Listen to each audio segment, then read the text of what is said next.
Ads की full form है acquired immunodeficiency syndrome, जो सबको पता है।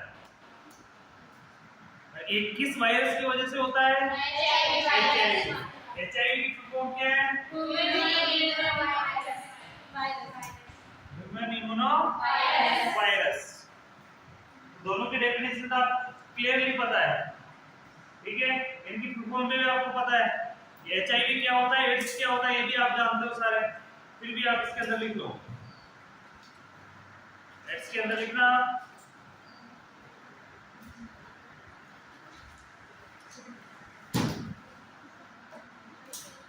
एड्स एक डेफिनेशन लिख लो, इंट्रोडक्शन बना के लिख लो कैसे।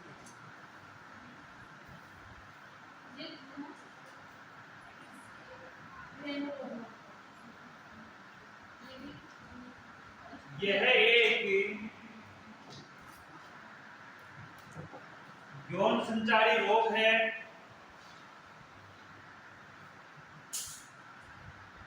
जो ह्यूमन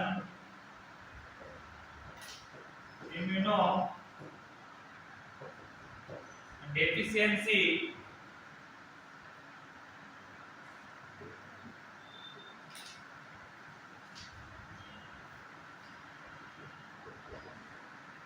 वायरस के कारण होता है।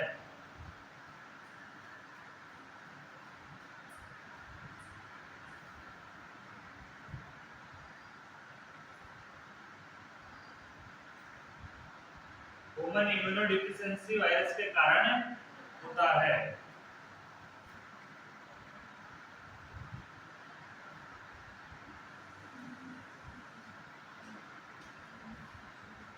इसे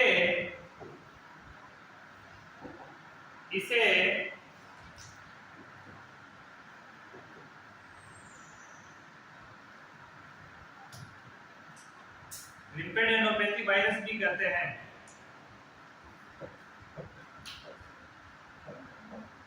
लिम्फेडेनोपैथी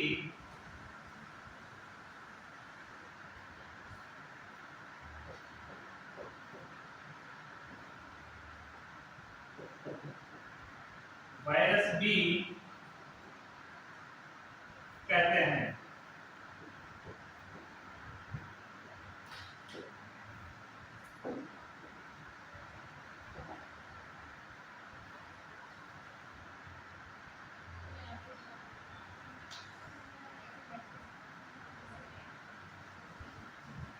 तो एचआईवी को और किस नाम से जानेंगे?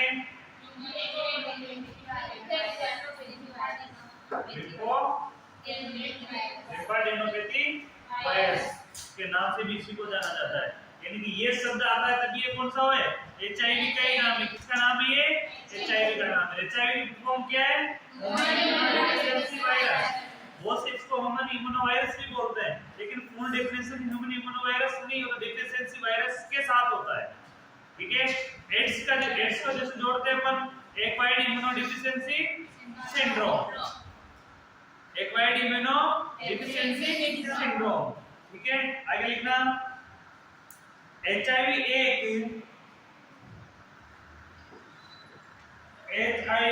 एक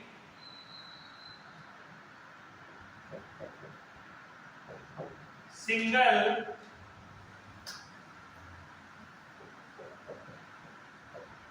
स्टैंडर्ड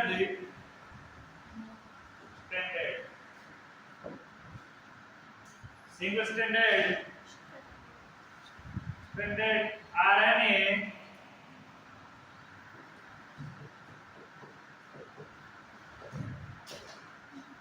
रेट्रोवायरस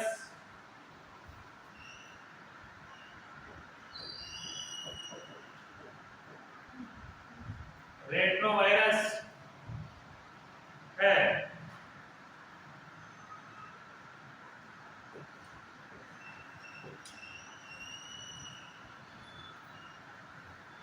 ये डीएनए वायरस है, आरएनए वायरस है? RNA retrovirus. कौन सा है? आरएनए रेट्रोवायरस है। देखो सिंगल स्ट्रैंडेड आरएनए रेट्रोवायरस, जबकि सब में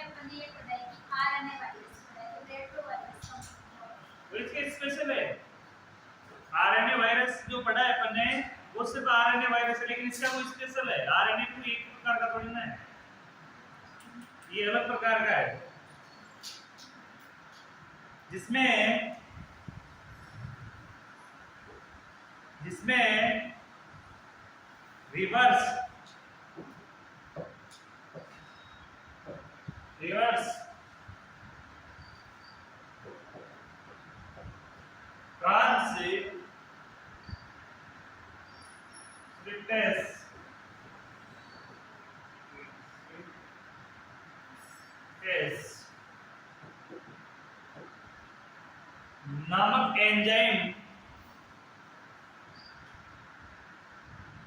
नामक एंजाइम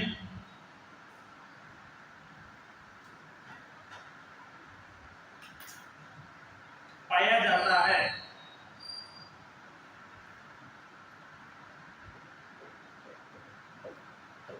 एंजाइम पाया जाता है।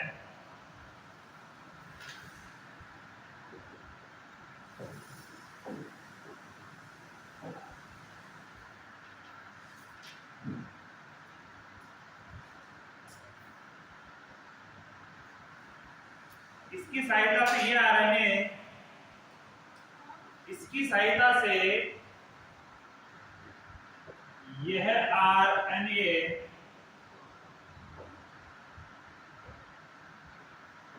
नई चेन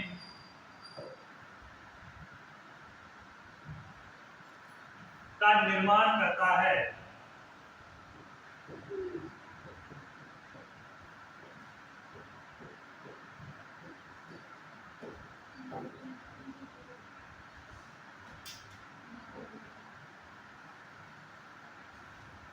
इसकी सहायता से आरएनए नई चेन का निर्माण करता है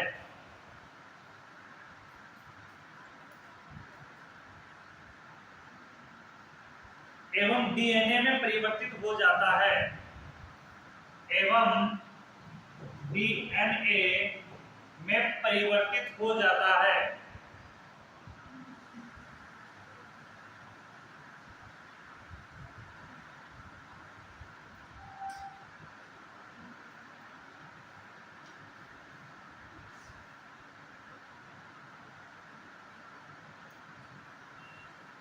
यह डीएनए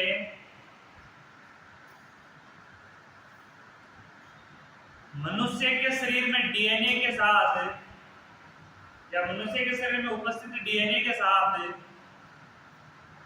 मनुष्य के शरीर में उपस्थित डीएनए के साथ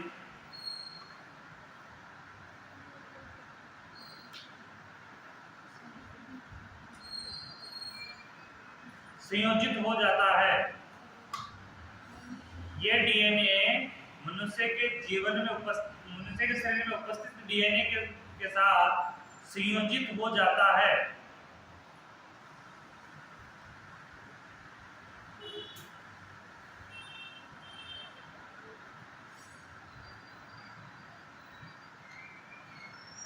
ये HIV डीएनए, HIV.DNA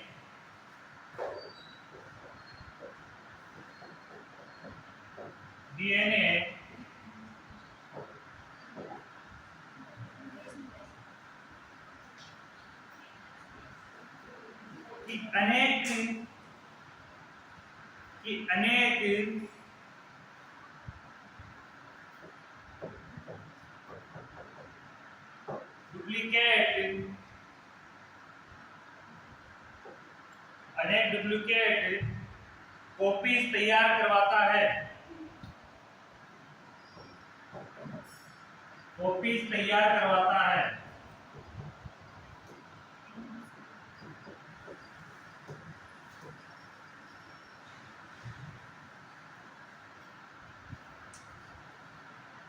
जिससे कोशिकाओं की मृत्यु हो जाती है। जिससे कोशिकाओं की मृत्यु हो जाती है।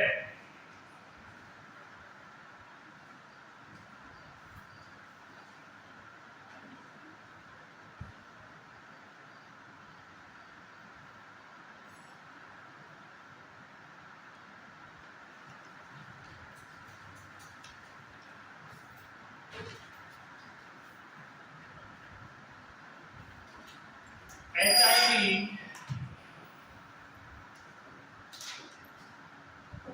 मनुष्य की CD4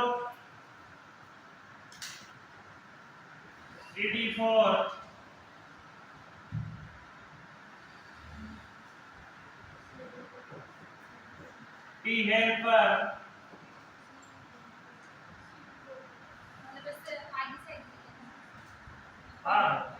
CD4 T helper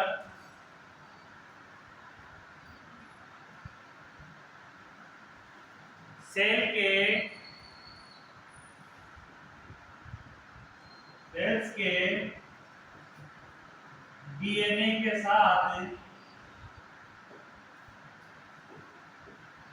DNA के साथ संयोजित होता है।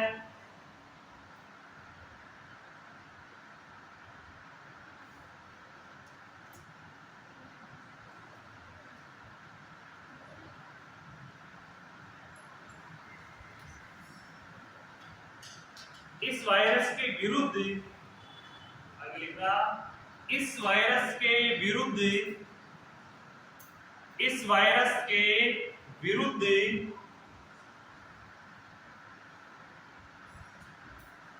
शरीर की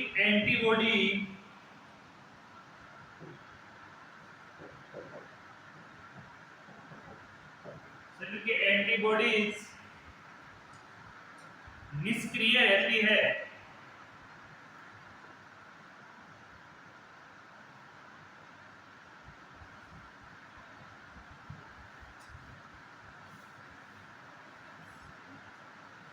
एवं अधिक मात्रा में टी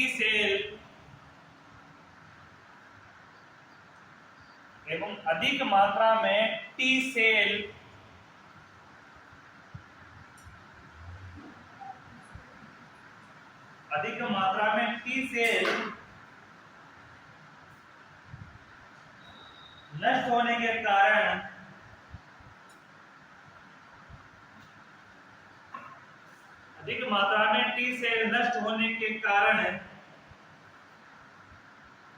शरीर की रोग प्रतिरोधक क्षमता कम हो जाती है।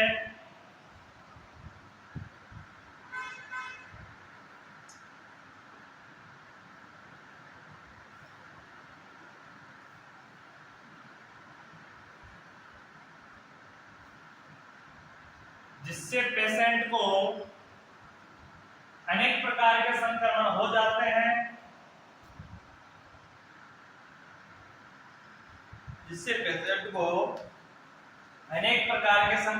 जाते हैं।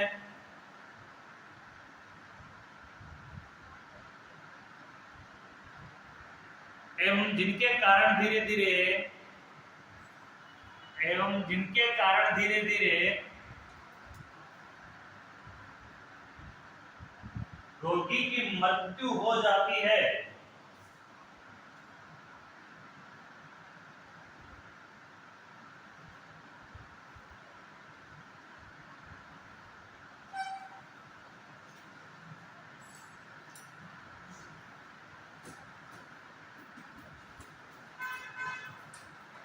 अब इसको इंट्रोडक्शन देखना।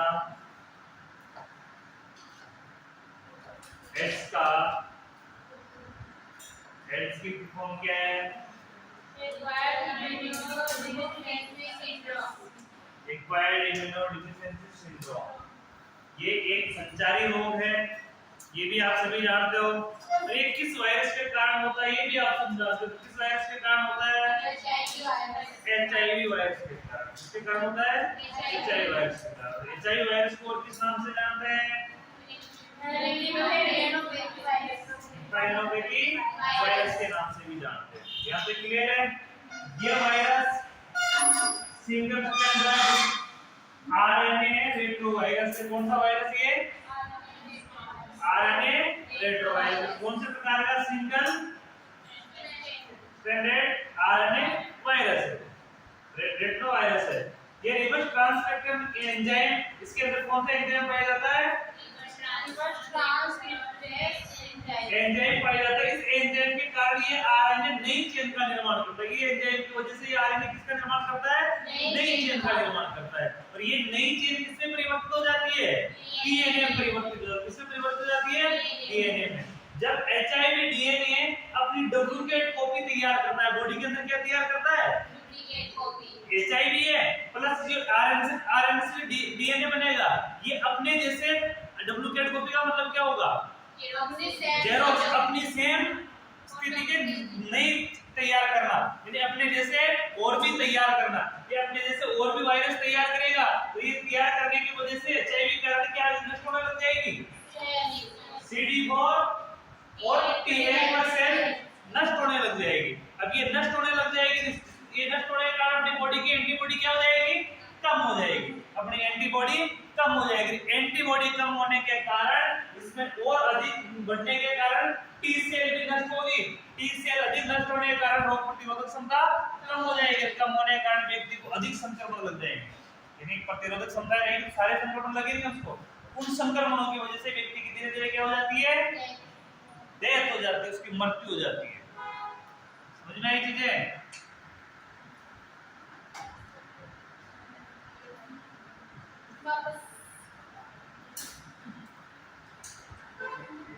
सबसे पहले एक्वायर्ड इम्यूनो डिफिशियंसी सिंड्रोम, इसी का वायरस का नाम क्या है?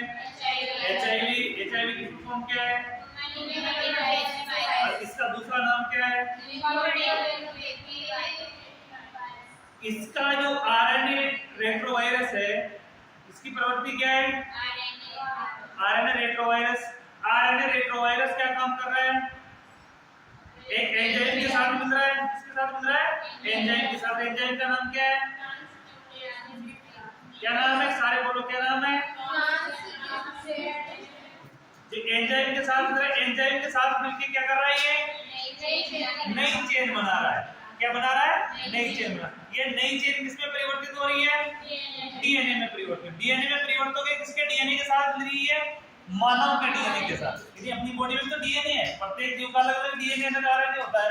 ये डीएनए बल्कि किसके साथ मिल रहा है? अपनी सेल का डीएनए के साथ मिल रहा है। ये मिलकर किसको नष्ट कर रहा है? CD4 और T हेल्पर सेल को नष्ट कर रहा है। इनको नष्ट करने की वजह से अपनी बॉडी में किसकी कमी आ रही है?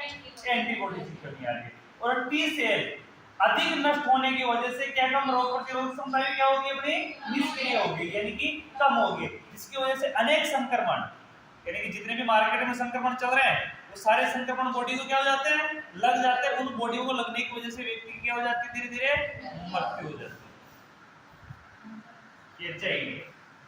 एचआईवी का पहले भी एक ही चीज बताया था कि एचआईवी ओनली एंटीबॉडी को प्रभावित करता है। T4 सेल, T हेल्पर और CD4 सेल को ही प्रभावित करता है। ये अपन ने फर्स्ट ईयर में पढ़ा है कि सेल को नष्ट करता है। नष्ट करने की वजह से अपनी बॉडी में किसकी कमी आ जाती है? एंटीबॉडी कमी आ जाती है। एंटीबॉडी कमी होने की वजह से अपनी बॉडी कैसी हो जाती है? सेंसिटिव हो जाती है। सेंसिटिव होने के कारण सारे संक्रमण बॉडी को लग जाते हैं और उनके कारण व्यक्ति क्या हो जाती है? मृत्यु हो जाती है। और सिंड्रोम एक बार होने के बाद ये वापस ठीक नहीं होता, इसका कोई ट्रीटमेंट नहीं। फर्स्ट डिजीज होता है, डिसऑर्डर होता है, सिंड्रोम होता है। इनके अलग-अलग वो डिफरेंट है। डिजीज एक पर्टिकुलर होती है। हां, जरूर होता है डिजीज पर्टिकुलर। फॉर एग्जांपल जैसे कि कोई भी बीमारी हो गई, जैसे कभी बीमार जैसे मलेरिया हो गया, डेंगू हो गया, टाइफाइड हो गया, ये डिजीज में आते हैं। और डिसऑर्डर और सिंड्रोम। डिसऑर्डर सिंड्रोम लगभग एक ही है। डिसऑर्डर अपनी बॉडी का विकार है। डिसऑर्डर अपनी बॉडी का विकार, उसी प्रकार सिंड्रोम भी अपनी बॉडी का विकार है। सिंड्रोम एक बार हो गया, उसका कंट्रोल करना नामुमकिन हो जाता है। जैसे डाउन सिंड्रोम बच्चे के साथ हो जाते हैं, तो उनको कंट्रोल कर सकते हैं, सुधार कर सकते हैं उनको, लेकिन वो एक जीवन भर रहने वाली प्रवृत्ति। इसी प्रकार ये भी सिंड्रोम है, एक बार लग गया बॉडी में वायरस के कारण, तो इसको जीवन भर खत्म नहीं कर सकते, तो कंट्रोल जरूर कर सकते हैं। डायबिटीज मेलाइटस होने के बाद एक डिजीज है, सिंड्रोम नहीं है वो, लेकिन वो अपनी बॉडी के, ये तो अपनी बॉडी का एक स्थिति है, हिस्सा है। ये डिजीज कोई भी डिजीज को खत्म हो जाती है, बाकी सिंड्रोम खत्म होता है, लेकिन डायबिटीज तो खत्म नहीं होता। डायबिटीज खत्म कैसे होगी? तो डायबिटीज तो अपनी बॉडी का हिस्सा है। वही तो कह रही हूँ कि अगर ये तो अपनी बॉडी में, अरे अपनी बॉडी में डिजीज हो रही है, डिजीज एक सिंड्रोम हो रहा है कि अपना एंजाइम सीक्रेट नहीं हो रहा है वहां पे, अपना ये हार्मोन सीक्रेट नहीं हो रहा है, वो एक अलग नहीं है। जैसे वाइटल साइन है, वाइटल साइन हम बात करते हैं बीपी की, तो बीपी एक डिजीज है, ब्लड प्रेशर होना एक डिजीज हो जाती है ब्लड प्रेशर, लेकिन ब्लड प्रेशर होने की वजह से उसको खत्म थोड़ी नहीं किया जा सकता है, वो नहीं हो सकती फिर, क्योंकि वो कुछ कारणों से बढ़ रही है और वो अपनी बॉडी को रिक्वायरमेंट भी है, उसकी जरूरत भी है ना, उसकी अपने जैसे बीपी बॉडी में होनी है, रहनी है, बीपी नहीं है तो अपनी बॉडी नहीं है। अब वो एबनॉर्मल हो रहा है, एबनॉर्मल के कारण कोई अन्य चीजें अपनी बॉडी में, या तो अपना ब्लड टाइट हो गया है, या सोडियम की अधिक मात्रा हो गई है, या ब्लड क्लॉट हो रहा है, यानी कोई भी कारण रहा होगा इसके कारण वो बढ़ रहा है, तो वो अलग सिस्टम है। लेकिन अपन चाहेंगे इसको कंट्रोल कर दे जीवन भर के लिए, तो नहीं कर सकते कंट्रोल, क्योंकि बीपी तो अपन चलेंगे तब भी बढ़ेगी, अपन लेटे रहेंगे तो अलग रहेगी, चलेंगे तब अलग रहेगी, अपन दौड़ेंगे तो अलग रहेगी, अपन कुछ वर्कआउट करेंगे तो अलग रहेगी, लेकिन वो सामान्य है। लेकिन किसी कारणवश ब्लड में किसी विकार के कारण वो एब्नॉर्मल हो जाती है, लेकिन उसका कोई एक विकार नहीं होता ना। जैसे शुगर बढ़ रहा है, तो शुगर में डायबिटीज में अपने 3 चीजें पढ़ ली है, कितनी पढ़ी है? 3। एक तो प्रेगनेंसी पढ़ लिया है, प्रेगनेंसी के कारण हो रहा है, उसका अपन एक ही चीज कहा है कि प्रेगनेंसी स्टार्ट हुई उसके साथ वो भी स्टार्ट हो जाता है, प्रेगनेंसी समाप्त होने के बाद वो भी समाप्त हो जाता है, उसका खेल खत्म हो गया, वो अलग सिस्टम है। प्रेगनेंसी के टाइम पे अपन उसको कंट्रोल करने की कोशिश कर रहे हैं, दवाइयों के साथ वो चल रहा है, इंसुलिन थेरेपी भी अगर ज्यादा बढ़ा तो इंसुलिन थेरेपी भी अपन दे रहे हैं, लेकिन फिर प्रेगनेंसी के बाद होती है। कुछ विशेष कारण टाइप फर्स्ट में एक ही चीज का है कि इंसुलिन नहीं बन रहा है, तो उसमें क्या डिसऑर्डर क्या हो रहा है, उसमें काम क्या है कि सेल काम क्या कर रही है, सेल जो अपनी जो ग्लैंड है वहां पे बीटा सेल वाली ग्लैंड है वो क्या सीक्रेट नहीं कर रही है, इंसुलिन नहीं करना डिसऑर्डर है, शुगर डिसऑर्डर में नहीं आ रहा है, तो इंसुलिन नहीं बन रहा है इसलिए शुगर हो रहा है। इंसुलिन बनेगा शुगर ग्लूकोज की मात्रा ही नहीं बनेगी, तो उस समय की दिक्कत किसमें? बीटा सेल में आ रखी है, तो हार्मोन सीक्रेट नहीं हो पा रहा है। सेकंड कंडीशन में देखा है कि हार्मोन सीक्रेट हो रहा है लेकिन सेल उसको पहचान नहीं पा रही है, संश्लेषण नहीं कर पा रही है, संश्लेषण नहीं कर पा रही तो बॉडी का डिसऑर्डर है, वो भी तो बॉडी डिसऑर्डर में आ गया, कि विकार हो गया बॉडी में कि होते हुए कोई पदार्थ होते हुए पहचान नहीं पा रही, तो वो डिसऑर्डर में आ जाता है। पोलियोमाइलाइटिस है, डिसऑर्डर है, सिंड्रोम है, डिजीज है। ये सिंड्रोम नहीं है, वो डिजीज ही है, लेकिन डिजीज अगर उसका डिजीज के सिम्टम आ गए तो फिर वो डिसऑर्डर में हो जाता है, व्यक्ति को फेल कर देता है, उसके बाद वो ठीक नहीं होता है।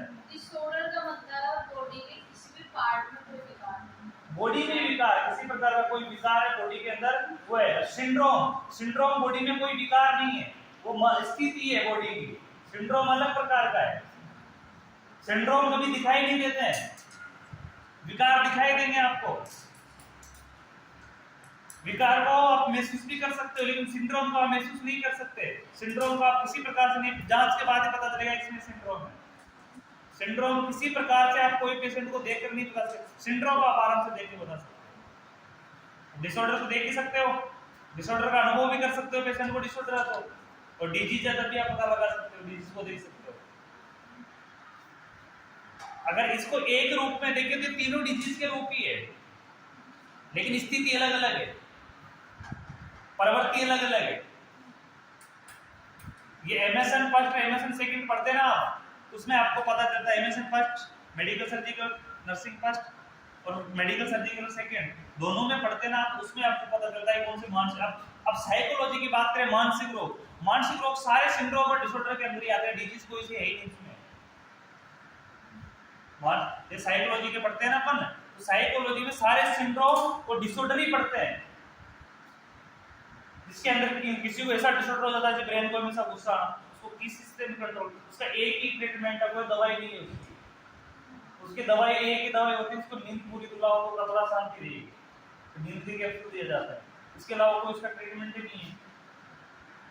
अपने आप को कंट्रोल करने के लिए बोल दबा देते हैं, आदमी को दबाते रहो, गुस्सा है तो बोल पे निकालो। साइकोलॉजी के पेशेंट को बोल देते हैं आदमी, इसलिए निकाल देते हैं कि गुस्सा है तो उसको समझाया जाता है, इसलिए किया जाता है उसका मुंह से मत निकालो, उसको इस बॉल पे निकालो, उसको दबाओ, वो डिसऑर्डर में आते हैं और वो सिंड्रोम में प्रकार का सिंड्रोम भी है। इसी प्रकार एक्वायर्ड इम्यूनोडेफिशिएंसी ये सिंड्रोम है। और ये सिंड्रोम क्यों है? क्योंकि हमेशा के लिए एंटीबॉडीज को क्या कर रहा है, ये निष्क्रिय कर रहा है, हमेशा के लिए कर रहा है। ऐसा नहीं कि बीमारी कुछ समय के लिए करती है। एंटीबायोटिक से अपन बीमारी को दबा देते हैं, अब एंटीबॉडी अपने वापस हाई हो जाती है। तो ये होता है, कोई बीमारी अपनी बॉडी में लग रही है तो बीमारी लगने के बाद वो अपनी एंटीबॉडी को निष्क्रिय करती है। अगर उसको बाहर से एंटीबॉडी दे दी फिर भी इसको कोई पेशेंट है ये उसका उनको बाहर से एंटीबॉडी दे रहे हैं, बाहर से एंटीबॉडी किस चीज की दोगे आप? मतलब किसी भी चीज की, जैसे कि एड्स का पता चल गया, उसकी जो दवाई जो ट्रीटमेंट है वो चल रहा है, फिर तो निष्क्रिय रहेगी, निष्क्रिय रहेगी। उससे सिर्फ इतना प्रभाव रहेगा कि उसका प्रभाव कम पड़ेगा। बॉडी एंटीबॉडी तो निष्क्रिय रहेगी और वो दवाइयों के माध्यम से अपन एंटीबॉडी बनाए रखेंगे बाह्य तौर पे, जिससे आने वाले जो बाहर के संक्रमण है उस एचआईवी को कोई फर्क नहीं पड़ेगा। आप कितनी दवाएं ले लो उसको कुछ भी फर्क नहीं पड़ेगा। फर्क ये पड़ेगा आपकी दवाइयां लेने से, एंटीबायोटिक लेने से कि जो संक्रमण है वो रुका रहेगा, यानी संक्रमण जो होना है वो कम होगा और कुछ भी फर्क नहीं पड़ेगा। दूसरी कंडीशन कि ये WBC व्हाइट ब्लड सेल्स को बिल्कुल नष्ट कर देती है, जिसकी वजह से ब्लड क्लॉट नहीं होता है। WBC को बिल्कुल नष्ट कर देती, निष्क्रिय कर देती है, यानी कि बहुत हल्की कर देती है। ब्लड काउंटिंग किया था, WBC चेक की जाती है, जिसकी वजह से ब्लड क्लॉटिंग नहीं होता है। तो किसी व्यक्ति का एक्सीडेंट हो जाए एचआईवी पेशेंट का, या कहीं हाथ कट जाता है तो ब्लीडिंग की वजह से मौत हो जाती है, क्योंकि ये पूर्ण रूप से अपने बॉडी में सेल में टी सेल जो अपने CD और T हेल्पर सेल जो अपनी एंटीबॉडी का निर्माण करती है उनको कंट्रोल करती है। दिखाई अपनी ब्लड में भी नहीं होता है, अपने ऐसे संक्रमण पूरी बॉडी में है, लेकिन वो T4 सेल को कंट्रोल करके बैठा है वहां पे, उनको काम नहीं कर, उनको नष्ट करके बैठा है। अब नष्ट हो रही तो एंटीबॉडी नहीं बनेगी। बाहर से एंटीबॉडी लोगे इसका कोई वैक्सीन तो है नहीं, एचआईवी का कोई वैक्सीन नहीं है। आप ट्रीटमेंट ले रहे हो तो ट्रीटमेंट किस चीज का ले रहे हो? बाह्य संक्रमण का। एंटीबायोटिक लोगे तो एंटीबायोटिक बाह्य संक्रमण को रोक सकती है, लेकिन एचआईवी को कोई प्रभाव नहीं पड़ेगा उससे। दूसरी की एचआईवी एक बीमारी भी नहीं है, एचआईवी की वजह से सिर भी नहीं दिखता है व्यक्ति का, ये ध्यान रखना। एचआईवी कोई बीमारी के लक्षण प्रकट नहीं करती है। एचआईवी यानी किसी प्रकार का एक बार बॉडी में लग गया, कोई पेशेंट संक्रमित भी हो गया ना, उसका पता ही नहीं चलेगा एचआईवी का संक्रमण है। पता किससे चलेगा? जब वो अधिक संक्रमणों से घिरेगा, जब उसके संक्रमण इस प्रकार के लगेंगे कि ठीक ही नहीं होगा जल्दी से, तब जाके एचआईवी का टेस्ट किया जाएगा। एचआईवी का अर्थ पता चलेगा कि संक्रमण किसकी वजह से हो रहे हैं, एचआईवी की वजह से हो रहे हैं। नहीं तो एचआईवी का पता नहीं चलता है। जैसे कोई फीमेल को एचआईवी बाहर के कोई मेल पर्सन इंटरकोर्स में आता है तो उस व्यक्ति को थोड़ा ना पता है कि वो एचआईवी का पेशेंट है, नहीं पता चलेगा। पता भी कब चलेगा? जब वो अधिक संक्रमण से गिर जाएगा, उसको अधिक बीमारी लग जाएगी, तो वो जाके उसका टेस्ट होगा कि बीमारी ठीक क्यों नहीं हो रही है, अरे बार बार बीमारी क्यों लग रही है, रिकरेंट क्यों हो रही है, क्यों लग रही है ज्यादा, उसके साथ चेक करवाया जाएगा तो पता चलेगा कि एचआईवी का है। एचआईवी में सिर्फ एंटीबॉडी निष्क्रिय होती है और कोई प्रभाव नहीं पड़ता है, न सिर दर्द करता है। दूसरे की एचआईवी का ट्यूबरकुलोसिस के सिम्टम लगभग सेम आते हैं। नाइट को पसीना आना, नाइट को वीकेंड फीवर आना, ये सारी चीजें ट्यूबरकुलोसिस के इसके लगभग सिम्टम सेम है।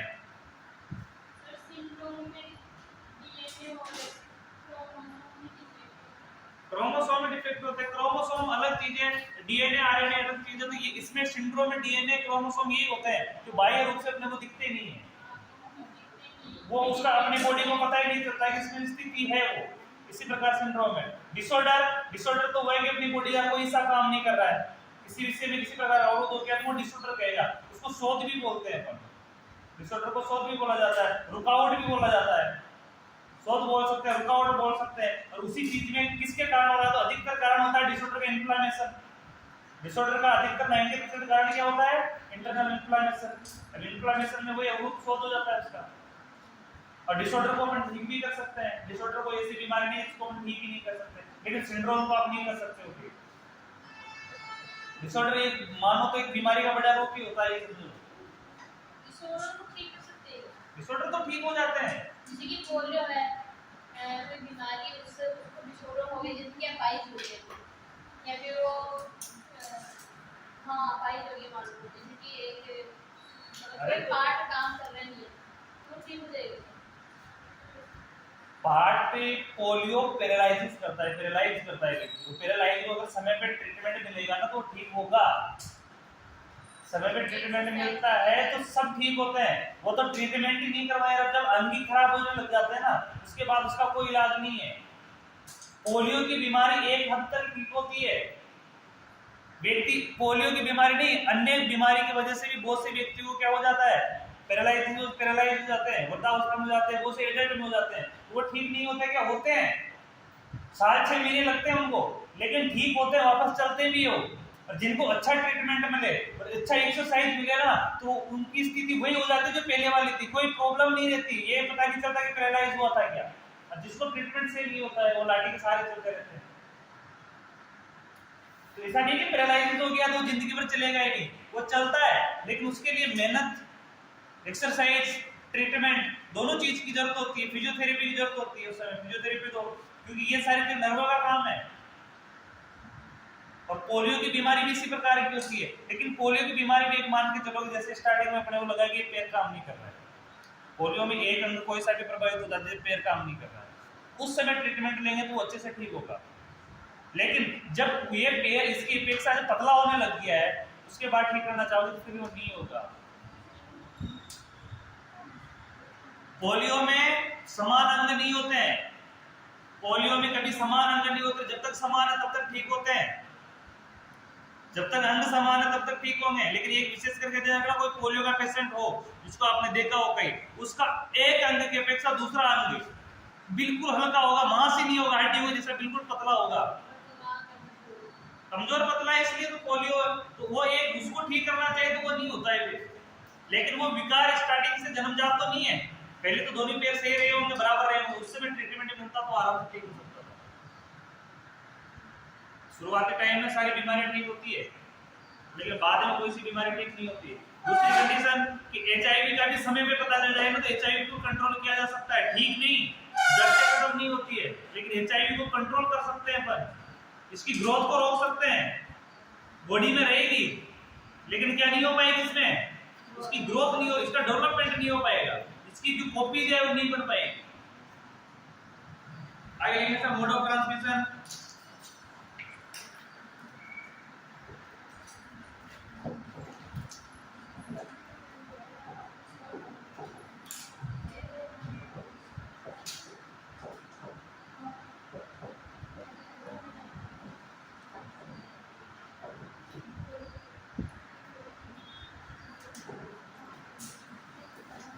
मोड ऑफ ट्रांसमिशन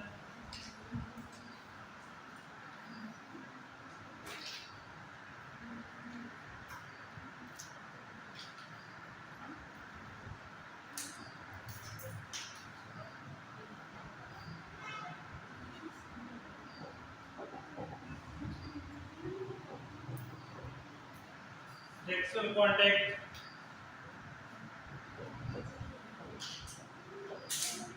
अरे बातें नहीं,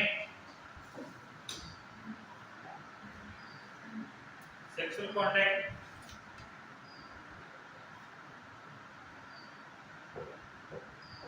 intercourse,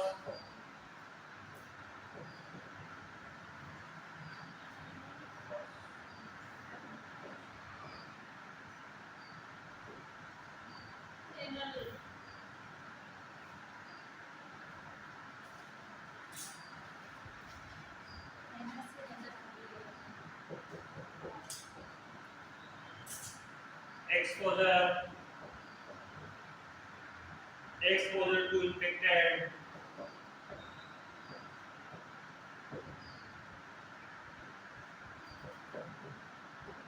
blood, exposure to infected blood in throat,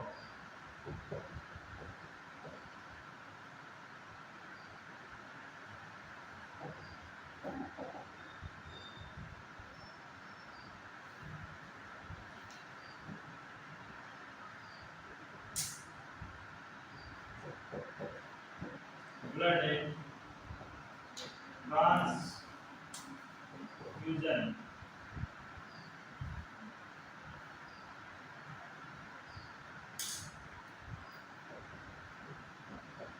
use of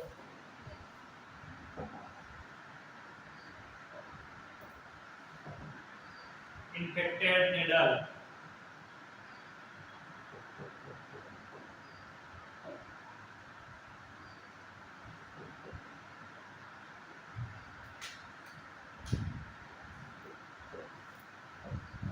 organ transplantation.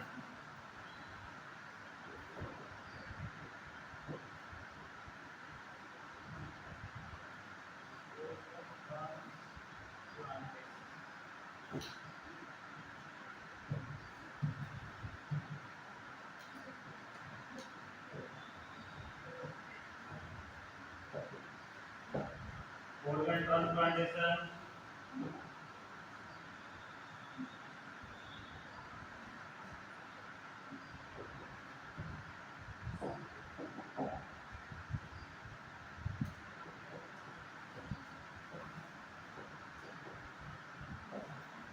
Transplacental.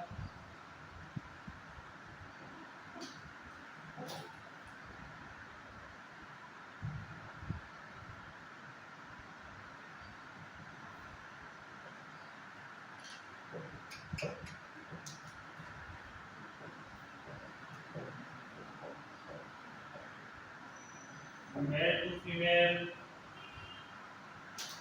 is high risk.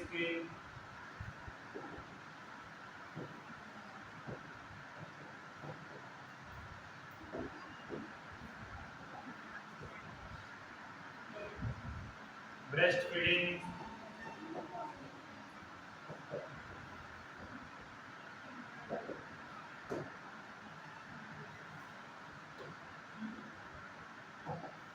Breastfeeding.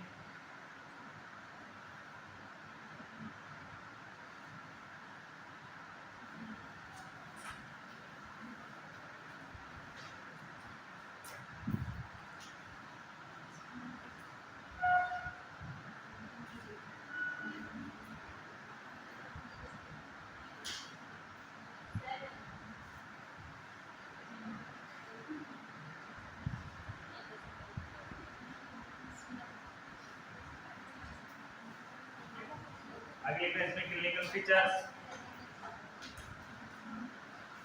ये male female high male to female high risk का मतलब होता है कि जैसे फीमेल मेल को कोई प्रॉब्लम है, एचआईवी का संक्रमण है, वो फीमेल में ट्रांसपोर्ट होता है, या फीमेल में कोई है तो मेल में ट्रांसपोर्ट होता है, तो वो सबसे ज्यादा हाई रिस्क होता है.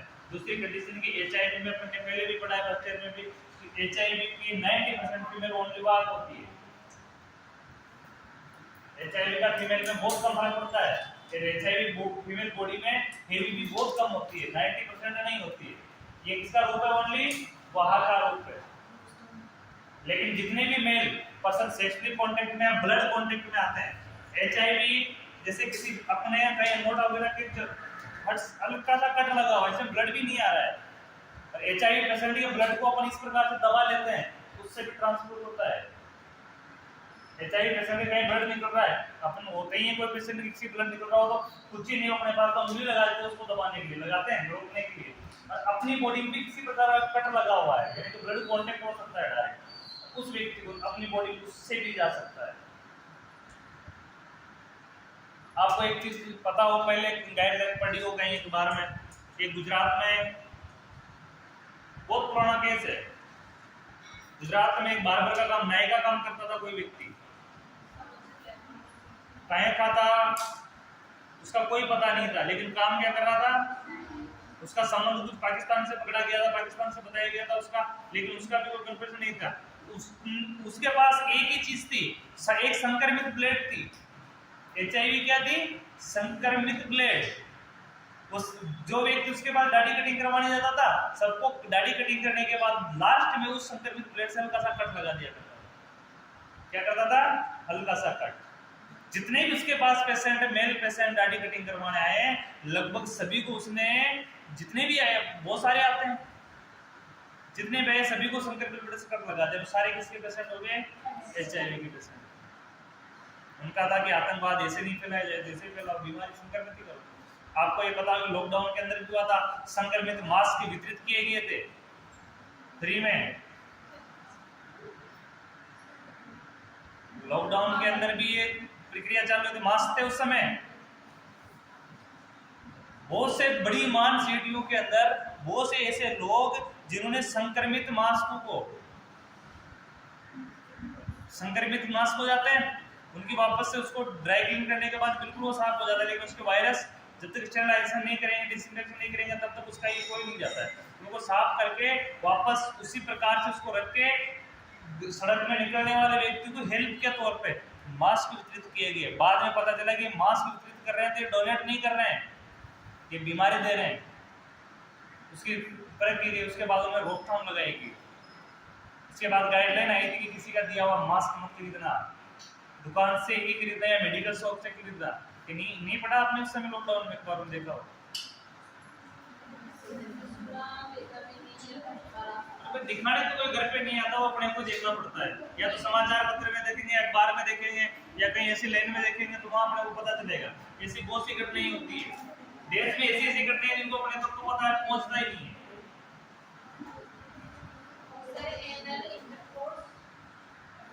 एनस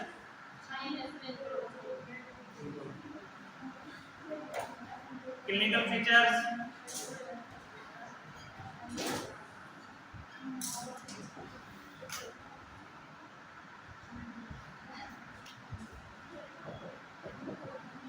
clinical features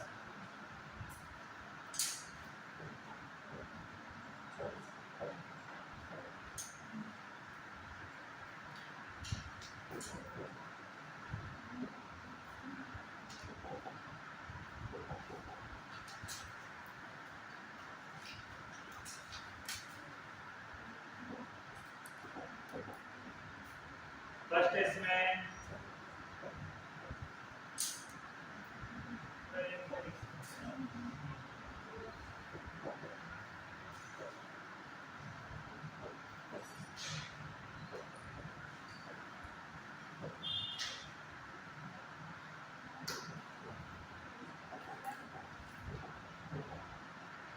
primary symptom,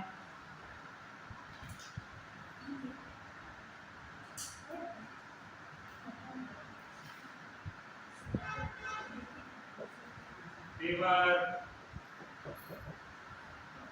diarrhoea,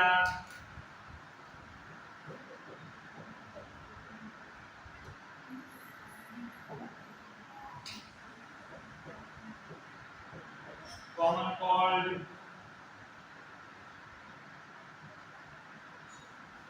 weight loss,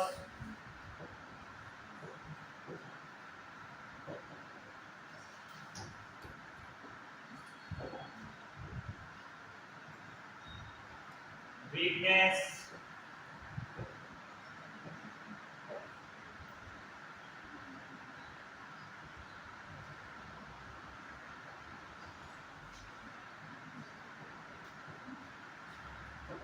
yes,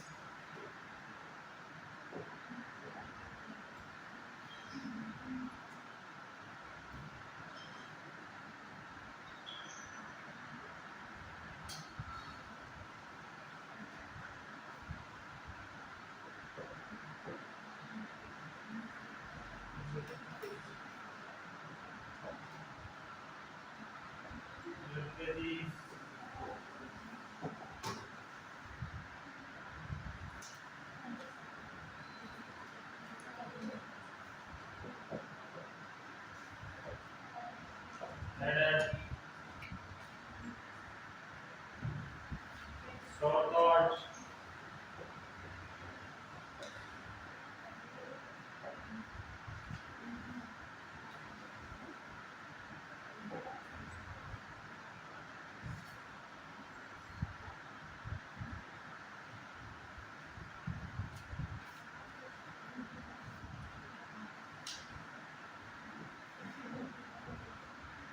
micropolymorphosis,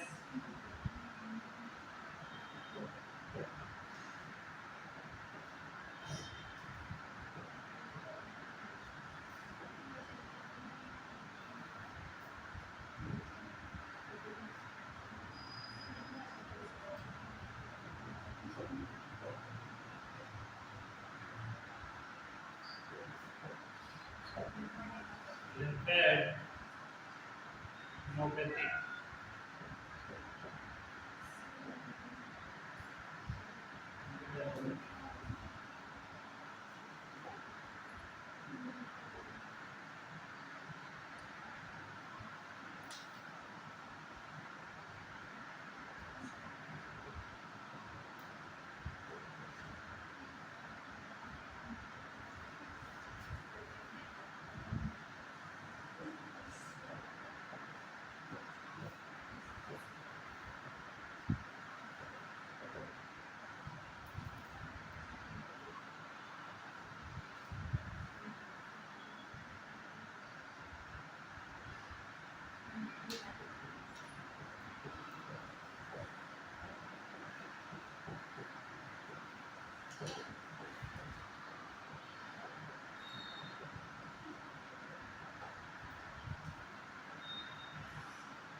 पेट सिस्टम में लिखना dysentery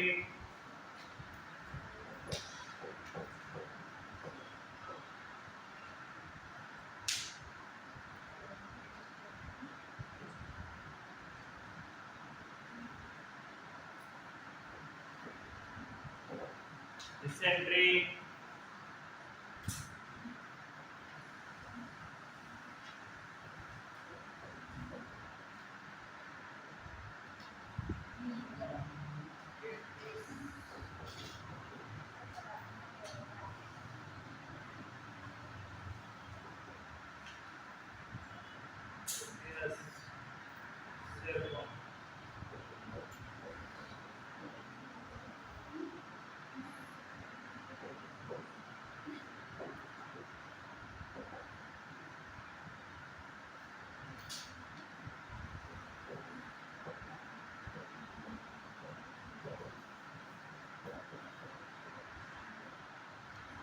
loss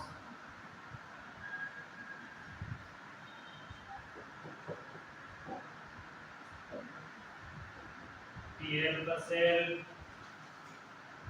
count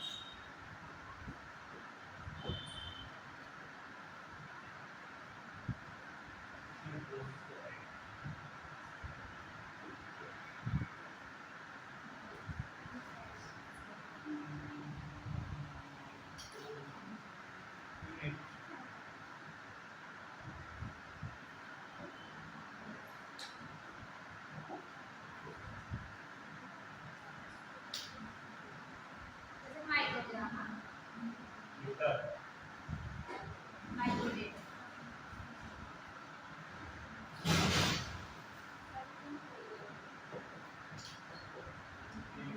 irrigation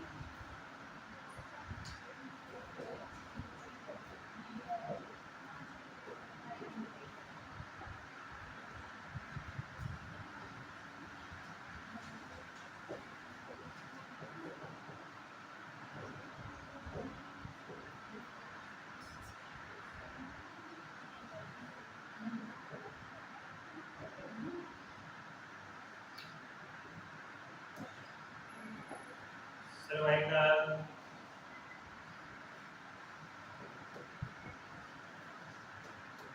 plasmoma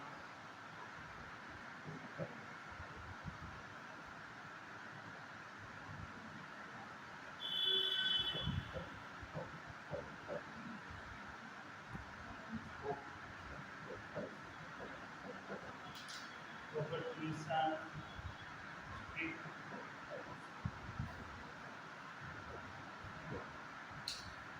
infection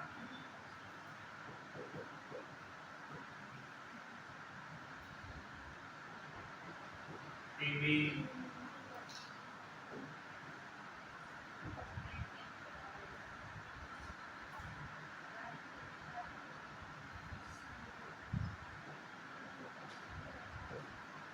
cervical cancer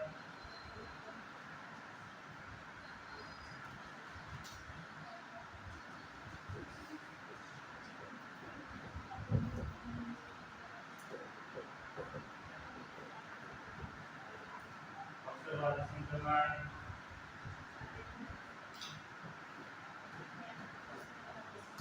उत्तेजना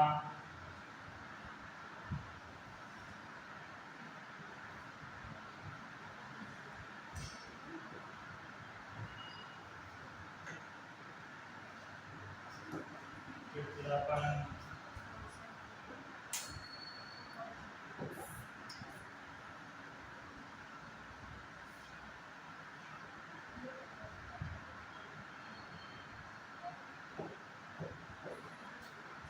pneumonia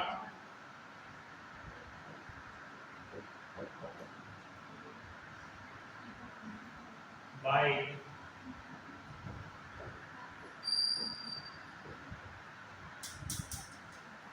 pneumocystis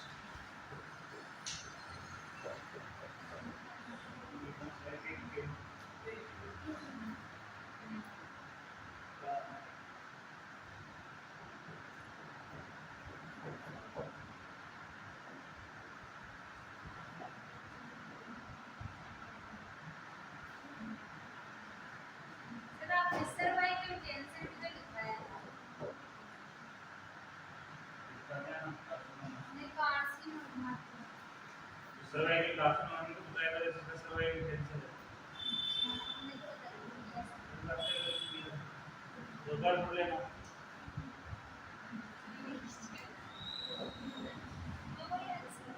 wasting syndrome,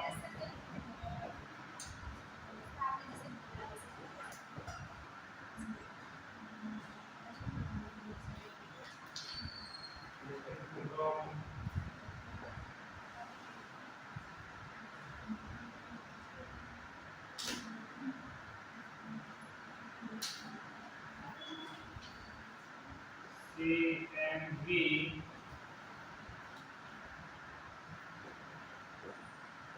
retinitis with loss of vision.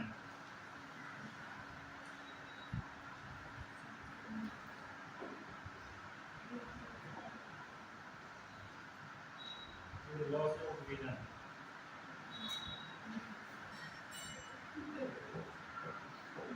Bacterial disease,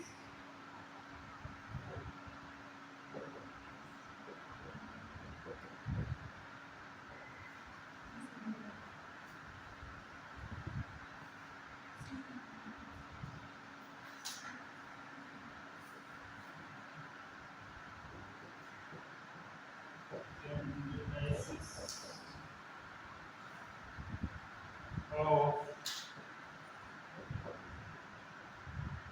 trachea, lung,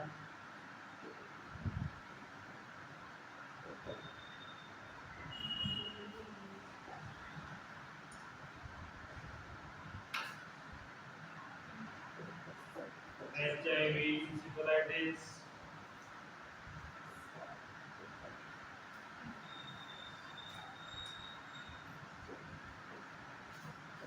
encephalopathy, HIV encephalopathy, last death.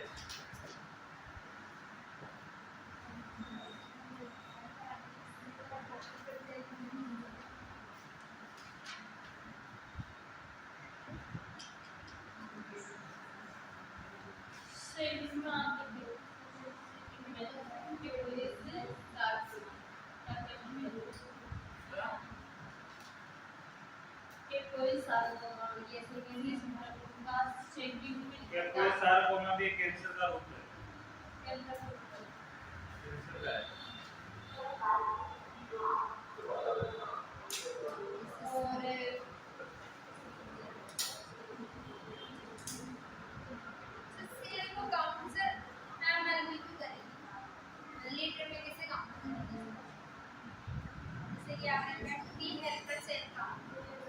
पर microlitre है इसमें जो count किसको कर रहे हैं अपन? TI% को देख रहे हैं तो माइक्रोलीटर पे देख रहे हैं।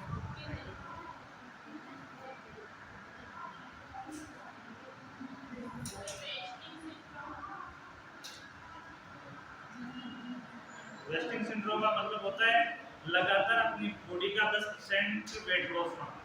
एक सिंड्रोम हो जाता है इस प्रकार का कि लगातार अपनी बॉडी का लगभग 10% यानी कि बॉडी लॉस होती जाती है। चलो 5 मिनट का ब्रेक है, 25 पे वापस क्लास स्टार्ट हो जाएगी।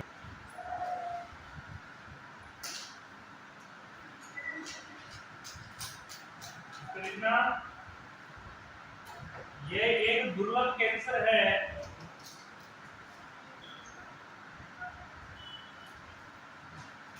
जो ब्लड व लसिका वाहिकाओं की परत में विकसित होता है। ब्लड व लसिका वाहिकाओं की परत में विकसित होता है।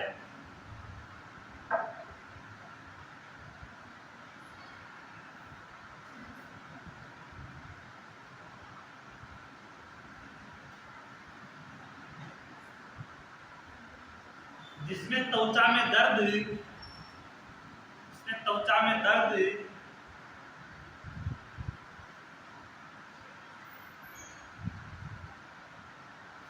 त्वचा में दर्द रहित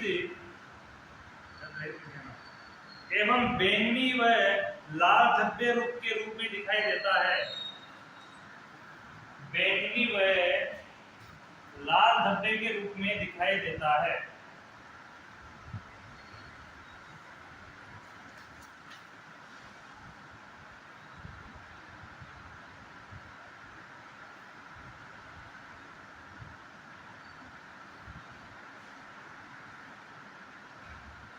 अब लिख लो आप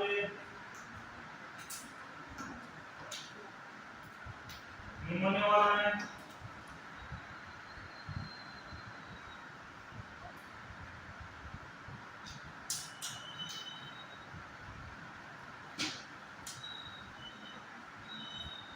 यह एक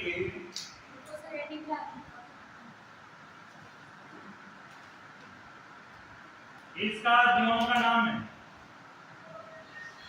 निमोनिया किसके कारण हो रहा है, ये इसके नाम है।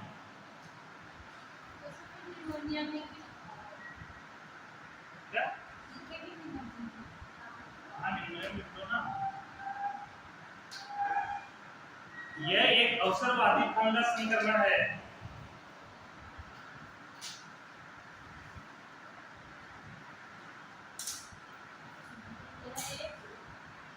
अवसरवादी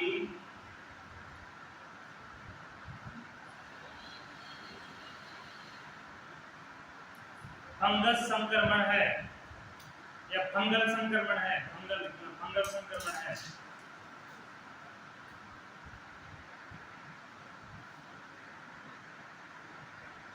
जो कमजोर प्रतिरक्षा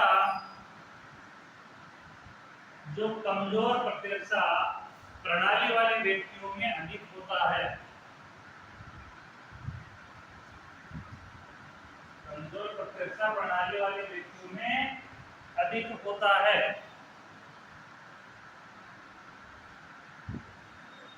जैसे HIV एड्स का पेशेंट।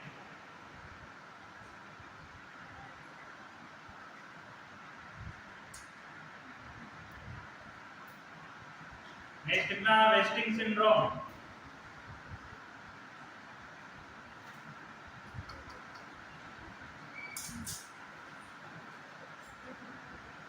वेस्टिंग सिंड्रोम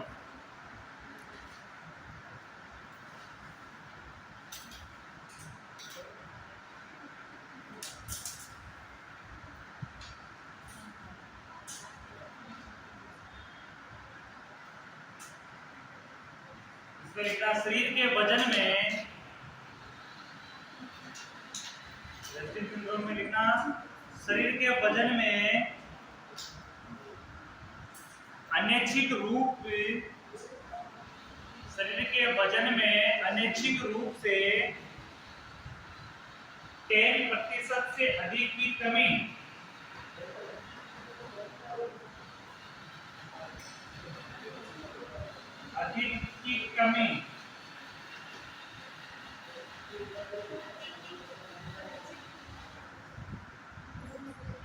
अनैच्छिक रूप से 10% से अधिक वजन में कमी या वजन कमी। शरीर के वजन में अनैच्छिक रूप से 10% से अधिक की कमी। जो लगातार 10 दिन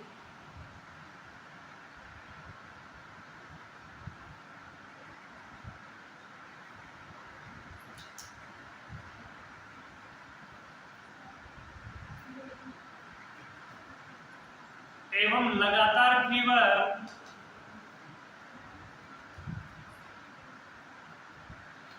कमजोरी के साथ लगातार दस्त एवं लगातार फीवर, कमजोरी के साथ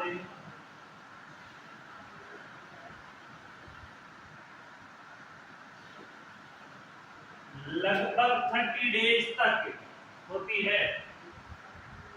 लगभग 30 डेज तक होती है। 30 दिन तक होती है।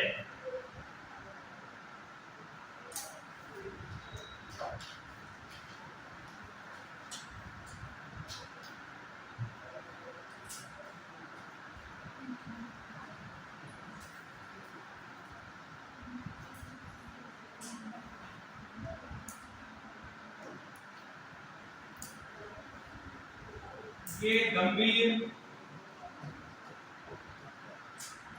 न्यूरोलॉजिकल कंडीशन है। सुना के याद रखना, ये गंभीर न्यूरोलॉजिकल कंडीशन है।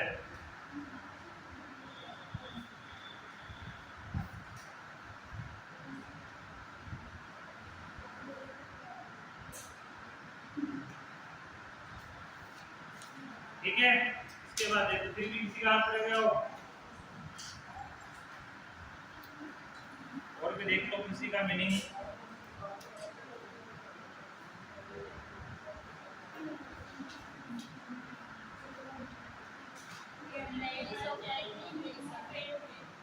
हाँ, ये इनसे करो, इसका रिगार्डिंग गंभीर न्यूरोलॉजिकल कंडीशन है।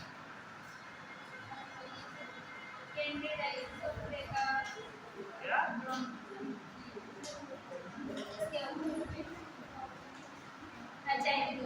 ट्रेन को ब्रांची को बताया ना मैंने लंग्स का। ट्रेकिया की ब्रांचों में दिक्कत हो जाती है।